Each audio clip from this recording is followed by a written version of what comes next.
le jour où Luffy est mort.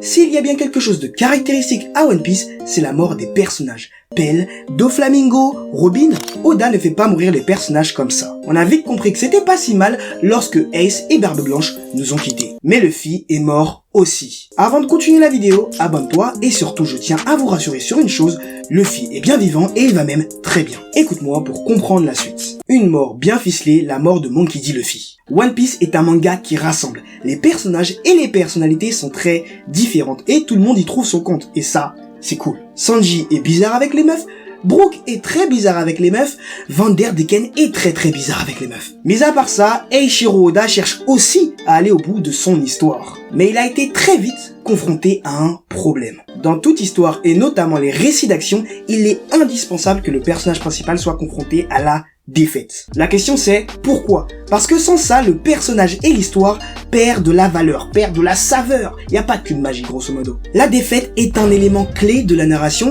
parce que ça va être le moment où on va voir la vulnérabilité, il va y avoir des remises en question, de la réflexion, bref on va voir aussi l'évolution d'un personnage principal. Tu vois ce que je veux dire? Un Luffy qui se prend une défaite face à Crocodile et qui utilise son sang pour ensuite le battre, ça crée de la tension et ça je dis concrètement il est obligatoire de perdre à un moment. Parce que sans ça, l'évolution, la potentielle évolution, le glow-up, il est impossible. Ça peut être perdre un combat ou même perdre un être cher, ou même les deux. De l'épisode 1 à 483, Luffy roule sur tout. Quand je te dis tout, c'est tout. Si un ennemi se présente, Luffy a un power-up, travail de groupe ou un peu de chance, et ça finit toujours bien. Et c'était le cadet de nos soucis à nous fans avant l'ellipse. Dès 17 et Game 1, on se rappelle, on se demandait tous, qui peut le stopper ce Luffy? L'introduction des amiraux avec Aokiji est une rupture. Non seulement Luffy n'est pas le plus fort, mais surtout il existe des marines doublement puissants. Alors ça laisse porte à l'imagination, imaginez les pirates en face qui sont de ce calibre. Luffy ne fait pas le poids à cette époque-là, et il s'en rend compte maintenant. Et la question qui était logique aussi à cette époque, comment Luffy va-t-il rattraper cet écart-là quand tu vois un Aokiji qui te maîtrise tout un équipage?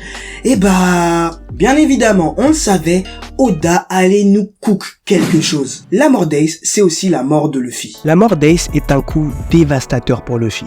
Jusqu'à ce point, Luffy avait affronté de nombreux défis et ennemis, mais la perte de son frère est une épreuve d'une autre nature. Cette perte cause une douleur et un sentiment de culpabilité immense chez Luffy, le laissant brisé. On parle d'effondrement émotionnel. Luffy, habituellement optimiste et plein d'énergie, est complètement abattu et ça fait rupture avec tout ce qu'on a vu, ça fait rupture avec le Luffy qu'on connaît. Il est submergé par la tristesse et la culpabilité et il se blâme de ne pas avoir pu sauver Ace. Cette détresse, il est presque inspirant parce qu'on réalise que même quelqu'un de la trempe de Luffy, même Luffy lui-même est capable de subir ses émotions, de subir des traumatismes tels que ceux-ci. C'est une mort particulièrement symbolique. C'est une mort qui symbolise la fin de l'innocence et de la protection dont Luffy bénéficiait.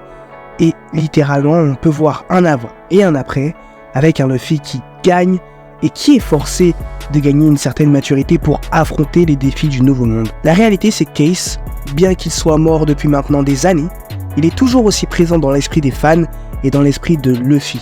Il est littéralement toujours vivant, dans l'esprit, dans le cœur de Luffy, car chaque victoire et chaque pas sont dédiés un peu à Ace. Le plus beau dans tout ça, et ce qui fait que la boucle est bouclée, c'est sans aucun doute Sabo qui prend le relais avec le Mera no Mi. Et ça, c'est beau. On a tendance à voiler le fait que Luffy s'est littéralement évanoui en face de son frère qui s'était fait trouer par un trou ardent, bref, je m'enfonce, qui s'est fait, voilà.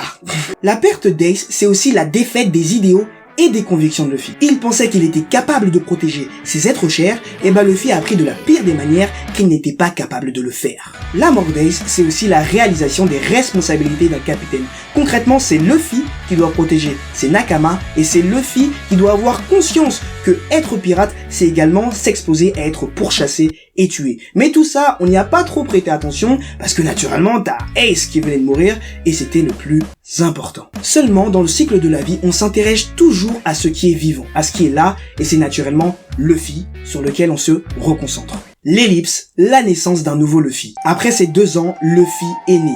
Oui, le Luffy qu'on voit tous les jours, ce n'est pas le même. Après ces 2 ans, on a tout simplement fait la rencontre du légitime, du réel successeur du roi des pirates. L'ellipse n'a pas seulement été l'occasion de se taper avec des gorilles géants, des lions géants ou taper des steaks avec Silver Rayleigh. Non, avec ces 2 ans, Luffy est devenu capitaine. On a notamment un épisode de Wano Kuni qui nous le prouve. où Luffy adresse clairement à Otama, qui n'était alors pas au courant de la mort d'Ace, que son frère est mort, mais surtout le tout avec une assurance comme on ne l'a jamais vu. C'est un Luffy qui ne sourcille pas, c'est un Luffy qui assume et qui est mature. Et ça, je vais pas le mentir, on n'en a pas l'habitude. La réalité, c'est que c'est presque un peu philo, mais c'est surtout un processus que chacun d'entre nous va devoir vivre à un moment. La défaite, et puis une évolution qui suit derrière. C'est naturel, c'est un cycle, et Luffy encore nous le prouve. Et il a bien conscience également qu'il n'est pas au bout de toutes ces épreuves. Son entraînement intensif à Wano Kuni avec le vieux Pépé, ses multiples combats contre Kaido, Luffy a beau être déter, il est en réalité très conscient de ses capacités et de ses compétences. Il sait que là maintenant, oui, il est dans la cour des grands, mais le trône n'est pas pour maintenant. Concrètement, abonnez-vous, la suite, je vous le garantis, ça va le faire et ça va être super intéressant. Je vais essayer d'aborder également différents sujets de cette manière-là. Moi, je kiffe One Piece, tu me vois bien là. Je suis tout apprêté, d'ailleurs, c'est pas pour la vidéo, j'ai un entretien d'embauche. Les gars, à très bientôt, abonnez-vous pour plus d'aventures.